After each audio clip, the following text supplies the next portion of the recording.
I'm good. I had a job where on Friday afternoons, those of us who were single, we'd get in a little circle and we'd say, okay, where are we going to go this weekend? We'd fly to Paris, we'd fly to Rome, we'd fly to Frankfurt, we'd fly to Honolulu, free. So when you're, mid-20s, you're making, close to 6 figures, and you're flying anywhere in the world you want to go, you stay there. So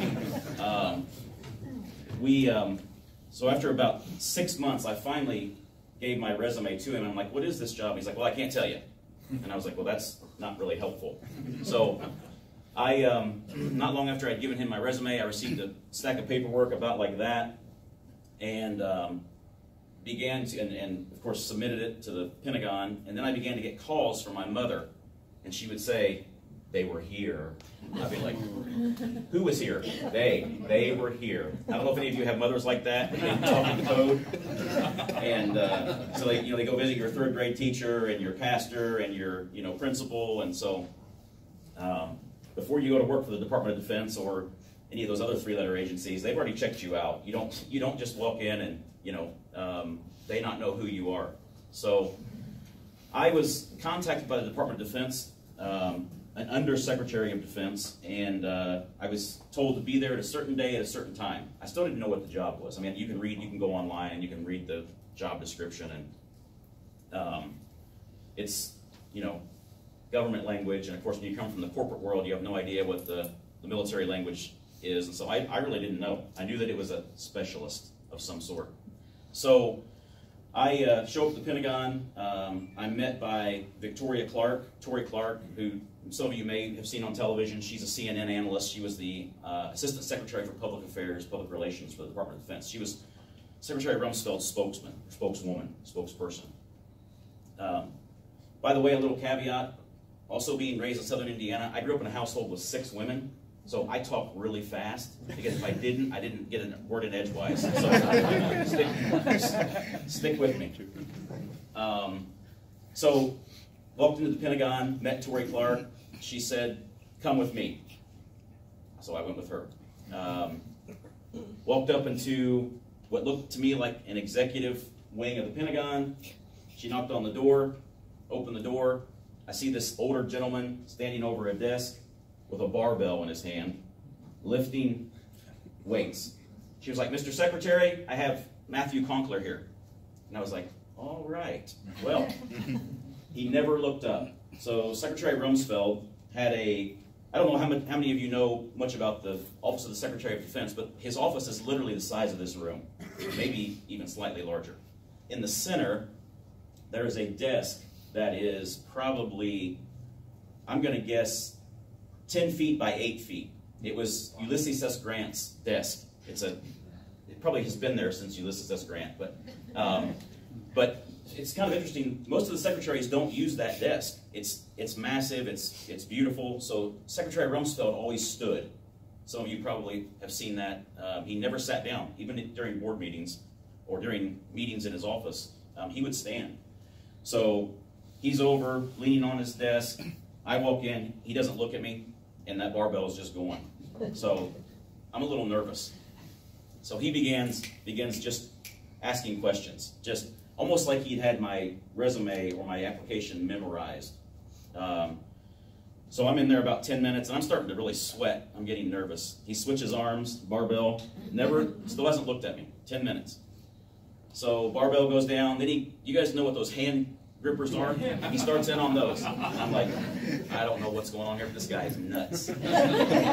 So after about 20 minutes of questions and hand grippers and barbells, he basically said, I'll see you Monday. And I walked out of there and I was like, I have no idea what just happened. He never looked at my face. So I go back the next Monday. I actually sit down with him face to face, and he's like, do you know why I hired you? And I was like, I have no idea. He was like, well, first of all, because of your qualifications, and second of all, because I couldn't intimidate you. And so that was really one of my first lessons about the leadership style that he, possessed, that he used. Hope I can get this right, by the way. Some pretty interesting, I found quite a few interesting quotes on leadership. This is just one of them. And I'm certain that all of you, hopefully all of you, with the exception of Dominic, he probably hasn't gotten there yet, but I'm certain all of you have either been associated with, served under, have been led by good leaders. We have good leaders across the country. I hope also many of you are here that choose or decide that you want to improve on your leadership skills. I know I do. That's sort of a daily, I guess, commitment for me, is to somehow figure out a way to lead better, lead my children better, lead better in my relationships, lead better in my career. I constantly have that desire, I guess you might say. So I think we're all designed to innately desire leadership. These are some pretty interesting scriptures out of the Good Book, and I think that we all seek leadership. We aspire to be leaders. We seek leadership. It's something that we need. I think what's interesting, and I think many of you would agree, that, say for example, you take what we would consider someone with a weak personality, and you put a group of those folks in a room, and you create some kind of a situation or a situation comes upon them where it's let's say it's a drastic type situation. Maybe it's an injury, maybe it's a crisis, something. One of those individuals is going to lead. Somebody is going to come out of that room a leader. And I think we all have that within us. We are innately designed that way. And I think I can probably speak for all of us that we would all agree that's the case. There's something else I think that we need to just slightly address this morning, and that is, we make a lot of assumptions toward leadership. And a lot of it is we do mentally, and unfortunately we do it mistakenly.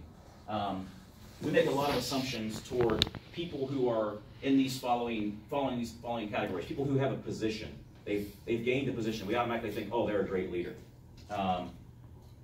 Someone who has power, whether that's a monarch or someone who has been put into a corporate position, just because of their positioning, we make the assumption that their leadership qualities or their leadership skills are good.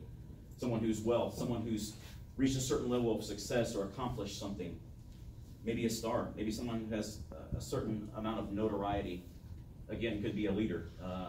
Or the funny one is somebody who's attractive. And a lot of times there are those folks who they look like they're perfectly made. And we make the assumption that because of that, they're a strong leader. And so I think why we do that, I don't know. Maybe it's our society. Maybe it's something that we've been taught that I didn't go deep enough to think about. But for some reason we do that. And I think you have to look beyond the first level and figure out, okay, who is really leading us in an effective way and who is not. Sorry, I changed my remarks at like midnight, so I'm trying to make sure that my slides and my remarks go together. So I think when we talk about good leaders, people who have good leadership traits, these are some of the things that I think uniformly we'll find in good leaders. One, I think they are able to manage their emotions. That's one thing that I saw Don Rumsfeld and Bob Gates do unequivocally.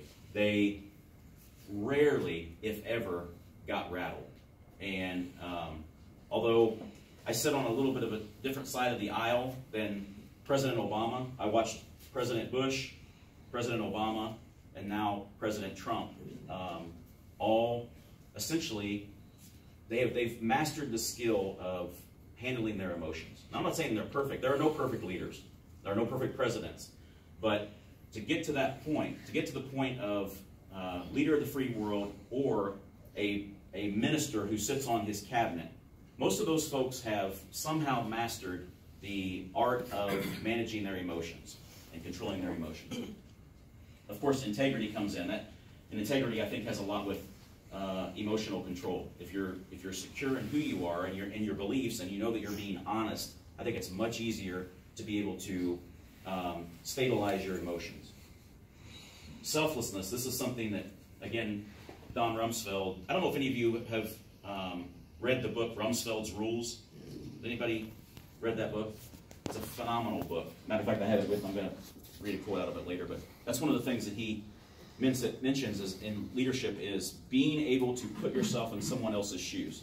So let me go back just for a second, because I missed a point about my work at the Pentagon.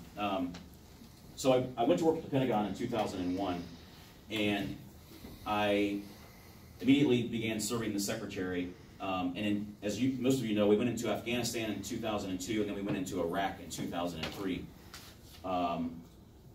At that point in time, my kids were 18 months and newborn.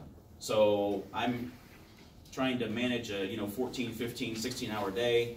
I've got 2 babies at home, and I was asked in early 2003, right after we went into Afghanistan, to take a 3rd shift job at the Pentagon, where I would essentially sit in a secure room overnight, 14, 15, sometimes 17 hours. And at that point in time, Central Command, CENTCOM, we had a forward station, which was in the war zone, or forward headquarters, and a rear headquarters, which was in Tampa. Central Command's located in Tampa. And so what I would do is I would sit essentially by a phone all evening, and as the report of WIA, wounded in action, or KIA, killed in action, would come in, I would have to take those calls. So the commanders in the field, in the war zone, would radio back to forward headquarters. Forward headquarters would then either radio back or call back to rear headquarters or to the Pentagon. And so my job was to take the men and women who had been wounded in action or killed in action overnight, prepare a report for the secretary, and then give that to him in the morning. And I think that was my first realization of the kind of situation or the kind of position that leaders, whether they're in the field or they're in a headquarters or they're serving the president in the Pentagon, the kind of tough decisions that they have to make. I would sit in that room at night, and I would take these calls. And typically, the way it would work is they would come in on email first, on a secure email, and then they would call to make sure we got the email. And so I would be sitting there and compiling reports with the individual, mostly who was killed in action. I mean, the wounded were just more of a report to say, hey, this is how many we had wounded overnight. The killed in action were the ones that the secretary wanted to see. So you would take the individual's name, the individual's age, where they were killed, how they were killed, and their hometown. And so as I'm sitting there as a new father, and I'm taking the names of these men and women who had been killed overnight, many of whom were my age at the time or younger, it was a life-changing event for me. And so I'm thinking about my children, and I know that the leaders who were sending those men and women into battle were also thinking the same thing. They were thinking about their children. And I know that the Secretary Rumsfeld has 3 children, two daughters and a son. And I know that for a fact that when he would make those decisions, and he would take those to the president and say, Mr. President, I believe that we need additional men and women in this province or this place. I know how that affected him. And I know how it, we a lot of times as the general public think that these leaders take that, it's just an easy decision. It's never an easy decision.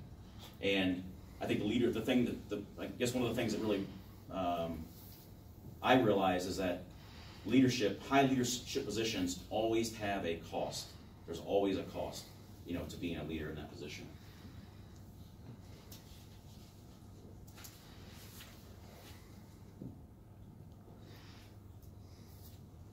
Okay, so when I was asked this morning to come and, talk a little bit about leadership, and so I think it's important that I draw a contrast between leadership and leadership under fire.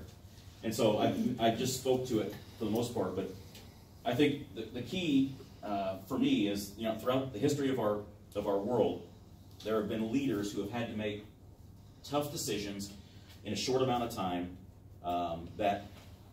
where there was a cost, a major cost. And so I sort of defined leadership under fire, leadership under stress, as decisions that either involve human life, a country, a jurisdiction that a leader essentially manages, controls, what have you. It involves communities, societies. In some cases, it involves the general public. In other times, it's a decision that may involve children, the elderly, people who are mentally or physically incapacitated in some way, shape, or form. And 9 times out of 10, when they're making those decisions, it also involves assets that are under their control.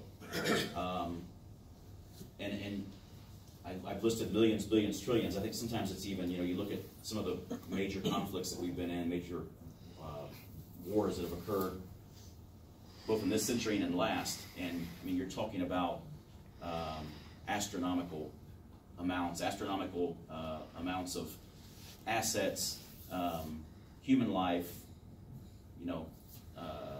societal foundations. I mean, on and on. The list can just continue to go on. So, as I mentioned, my leadership experiences really, I think, started when I got to the Pentagon. I mean, you throughout your schooling and your child, or the years that you're reared by your parents or others, you learn some leadership capabilities or leadership qualities. But mine, I really feel like, started when I arrived at the Pentagon. And I think that was because, as I mentioned earlier, I had the privilege of serving, up to this point, 3 presidents and 2 secretaries of defense, who have all, when you think about it, President Bush, President Obama, President Trump, have all been wartime presidents. And so the 2 secretaries of defense that I served were wartime secretaries. And so, I've often thought, how different would it have been had I had served the secretary in a non-wartime, era? And I'm not sure what that would have felt like, what it would have looked like, if I would have learned a different set of leadership skills or been privy to a different set of leadership qualities. I don't know. It's a question I often ask myself. But so I learned probably more from these 2 men on leadership than I had collectively from everybody else up until that time. So when you think about, I think back a lot about Don Rumsfeld, who, by the way, is 86 now. Still, you see him occasionally on television. Every time I'm back in Washington, I stop by and see him. He's still as wry as can be. When I worked for him in the Pentagon, he would work out every day. Whether he had to come in at 4:30 in the morning or stay till 11 o'clock at night, he's one of those guys that just believed in holistic human beings. What I mean by holistic human being is mind, spirit, body. He took care of those 3 things on a daily basis.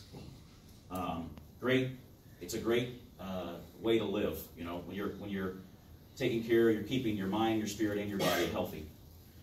I listed this because I think it's interesting to see that Don Rumsfeld, from a government standpoint, little known fact. Everyone see on television when the president meets with his cabinet. So they bring the press in for 30 seconds. They take a picture of the president, sits in the middle, and then does anybody know how those guys are ranked as they sit around the president? Now, the president has the choice to change this, but they're ranked in order of the number of government positions that they've held. This guy right here has held more government positions than anybody else in the history of the country. And the way that they do that is, so you see the cabinet table, you see the chairs around the president. On the back of those chairs is a gold plate, small gold plate, and it lists the positions that each of those individuals have held. Now, some of them just have one, Secretary of Transportation, Secretary of Health and Human Services. This guy had 8 or 9. How many? 1, 2, 3, 4, 5, 9, sorry. And so when you go into his office and you see, you'll see his chair, that's their gift. So when a person finally retires from government, the president presents their chair, their cabinet chair, as a gift. It's pretty amazing to see when you think about the decisions that have been made in that chair. So next time you see the cabinet meeting, you can think about, it's not always the vice president isn't directly beside the president. Sometimes it's the Secretary of Defense, sometimes it's the Secretary of State, but they're in an order. And like I said, the president can change that, but 9 times out of 10 he does not, because he wants the guys with the most experience closest to him. So this is Bob Gates. Now let me tell you, you think you've lived under stress? Live under the former director of the CIA. That'll cause you stress. Talk about mom calling, black helicopter, black helicopter. I was afraid to even pick up the phone when she called. I don't know. So Bob Gates, second Secretary of Defense I served, Deputy Director of the CIA, Deputy National Security Advisor. I forgot to put the presidents that he served, but he was the Director of the CIA under George H.W. Bush, and then went from there to lead the President of Texas, be the President of Texas A&M, and then he became the 22nd Secretary of Defense. And so I served him for 3 years, and then really got to the point where my children were growing up and I hadn't been there. As it was mentioned, I've been to over 100 countries, 119 countries to be exact, some multiple times. And so, as you can imagine, when my children were growing up, I wasn't at home very much. So at that point in time, I decided that I better call it quits and come back to Indiana. And so the Secretary went on to serve another 1.5 or 2 years after I left, and then he became the 24th Chancellor of the College of William and Mary, which is pretty cool. He's also an alum of William and Mary. So I think one of the interesting things that, or the characteristics, I guess, that I saw in these two gentlemen who day in and day out were making tough decisions that affected people's lives and their well-being. They both understood the value and had the ability to listen. Not speak, but listen. And then they would take what they heard and they would translate that back a lot of times to make sure that they understood what they heard. They learned from those who'd been there. So, the old saying, history repeats itself.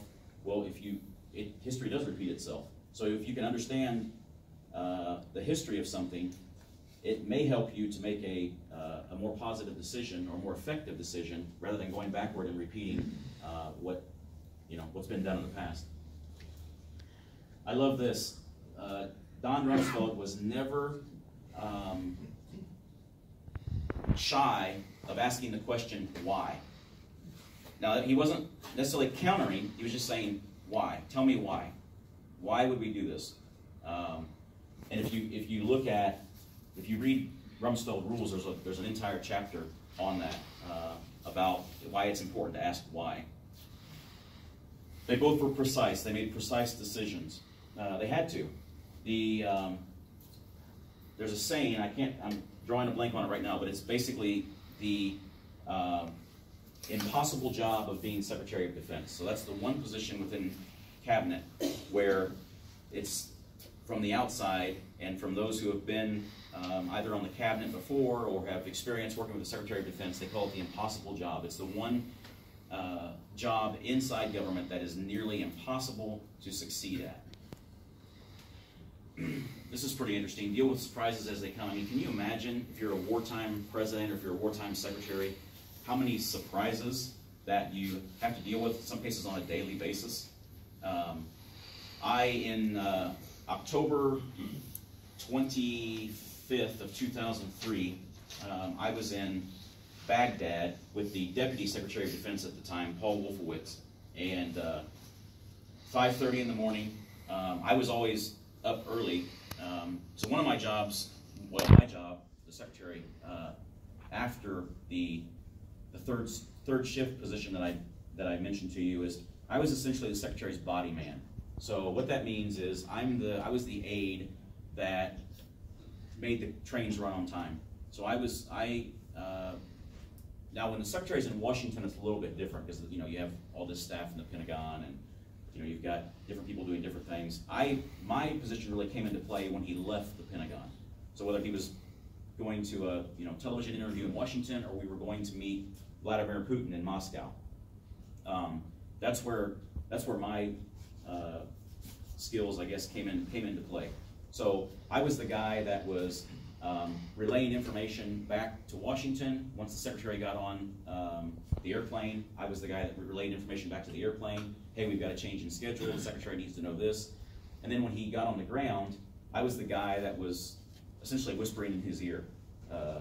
Mr. Secretary, the gentleman on the right of Vladimir Putin is Sergei Ivanov, the new Minister of Defense. You've met him, So I had to have all these things in my brain that where I didn't lead him astray. Mr. Secretary, when you meet the Chinese chairman, do not wear a red tie. Bad news. Things like that. So just those little tidbits that would have been embarrassing to the secretary or embarrassing to the country. So that's what I did. That was my job. And so came with a lot of stress, came with a lot of probably caused me a few wrinkles, but it was worth it. So a lot of times, one of the other things that I had to do is I had to help sift through first reports. First reports, whether it's in profession or in life, 9.9 times out of 10 they're wrong. You hear something on the news. 9/11.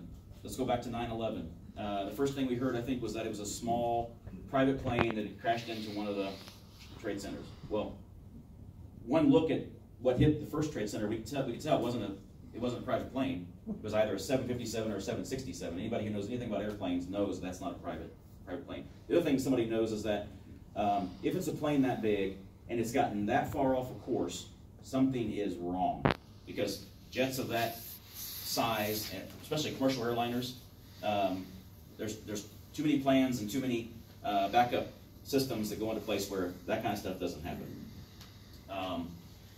So something that I learned is that first reports, I put often, Secretary Rumsfeld would never allow us to use the word never or always. So I stuck to that. First reports are often wrong.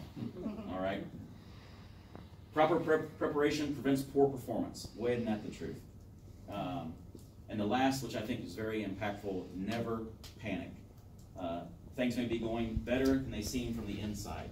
So we get so hyper-focused a lot of times on our lives, on our jobs, on a situation that we're dealing with, and we just see it from inside of our own walls.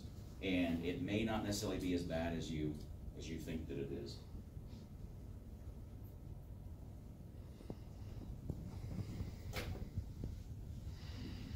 So we're just about done. I wanted just to read a quick story to you. This is the book Rumsfeld's Rules. If you haven't read it, I would encourage you to read it. It's a phenomenal book.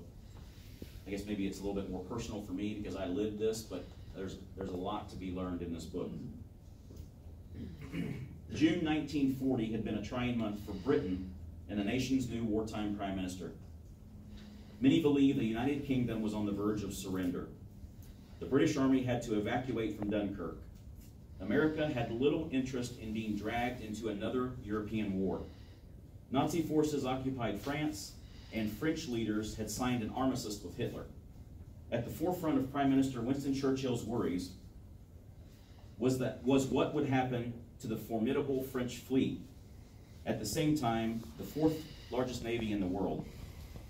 The French ships were dispersed, but the bulk of them were in the Mediterranean off the coast of Algeria at Mers el Kabir. Churchill knew that if the fleet became part of Germany's naval forces, Hitler would be likely to dominate the high seas, and Great Britain would still be in great danger. Churchill had to make one of the more excruciating decisions of the war. He could do nothing and let the French fleet fall into Nazi hands. He could try to negotiate a diplomatic accord with the new Vichy government to ensure that the fleet remained neutral. By the way, the Vichy government, for those of you who don't know, was the unoccupied part of France. So in the northern part of France, Normandy, that area, that was all controlled by Germany. And then the Vichy government was sort of the resistance movement. It was in the southern part of France. If you like history and you want to read something interesting, go back and read the stories about that government and how they negotiated with other foreign governments, including ours. Sorry, I lost my place. I got stuck on the Vichy government. Churchill knew that if the fleet became part of the Germany's naval forces, Hitler would be likely to dominate the high seas, and Great Britain would still be in danger. Sorry, I already read that. Churchill had to make one of the more excruciating decisions of the war. Okay, I think I found my place. Okay, so the second thing that he could do, he could demand that the French Navy surrender their ships to Britain, and if they refused, he could order the Royal Navy to sink the French ships, thereby attacking the country that only weeks earlier had been Britain's closest ally. Churchill and his war cabinet agonized over a course of action. By June 22nd, after weeks of futile negotiations, he resolved on a bold stroke, one that would dispel any rumors that Britain was about to throw in the towel and ensure that Nazi Germany could never use the French fleet to isolate and invade Britain. Churchill gave the French admirals 4 options: have their fleet become part of the Royal Navy, travel to British ports with smaller crews, sail to the French West Indies or to the United States to be decommissioned, or, at the refusal to accept any of those options, prepare to be sunk by the Royal Navy. If the French did not give their answer within 3 hours, their ships and crews would prominently be attacked and sent to the bottom of the Mediterranean. At 5:30 p.m. on June the 3rd, 1940, by the way, I don't know if any of you know how many sailors are on ships, but on one of our modern day aircraft carriers today, so the George H.W. Bush or the USS Gerald Ford, about 6,000 people. Now, it wasn't the case back then, but hundreds. So hundreds of French sailors were, well, thousands, but hundreds on each ship, thousands in the Mediterranean as a whole, were out afloat, just sitting there, more or less. At 5:30 p.m. on July 3rd, 1940, the deadline passed and the British Navy opened fire. 7 French ships were sunk or permanently damaged, and 1,297 French sailors were killed. As Churchill noted at the time, the French were fighting with all their vigor for the first time since the war broke out. The course of action Churchill had decided on was agonizing, but it was a decisive moment for Britain, which until that point had been seen as rudderless and losing.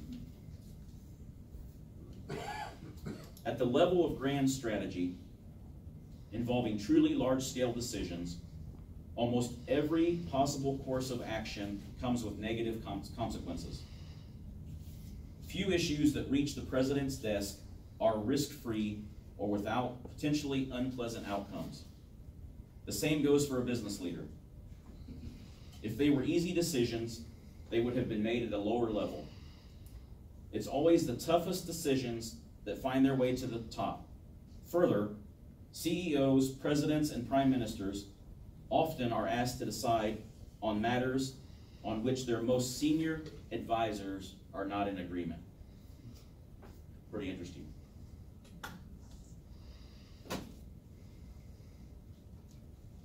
Questions?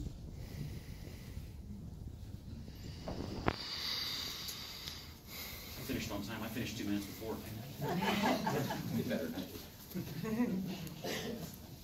So, this group is a bunch of business people that generally have clients or customers that rely on their decisions, rely on their advice, consultants, whatever. How do you recommend that we, because we're expected to be all-knowing. So what about this? What about that? And if you don't give a good answer right then and there, you're kind of, or if you don't have a good way to get that answer, you're kind of, that relationship kind of gets strained. How do you as a leader, I don't want to say fake it, but at least show that you are capable of leading that document? Do I have 2 seconds to read? Sure. If I can find it. I refer back, I was always embarrassed to say this. I don't know if I can find it, but you should read this there's a section in here where the secretary says it's okay to say, I don't know. That's right. And he did that time and time and time again. I would see him do that. But the minute he said, I don't know, he'd be pointing his finger to say, go find out. Yeah. And a lot of times, I mean, I'm a small business owner now. I have to do it myself.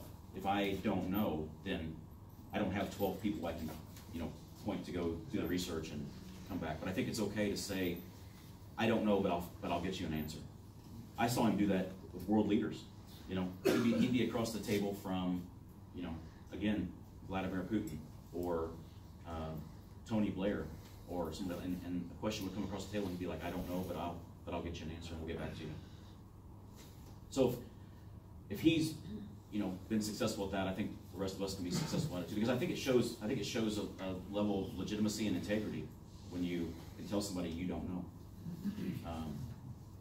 So I learned, I used to think that, if I say I don't know, then it makes me look weak, but actually probably the opposite is true. If you're willing, if you have enough integrity to tell someone who's asking you a tough question or even wants an immediate answer that you don't know, I think that maybe forms some trust. Did you have a question? Yeah, what was the best piece of advice you ever received? The secretary gave me a stock tip.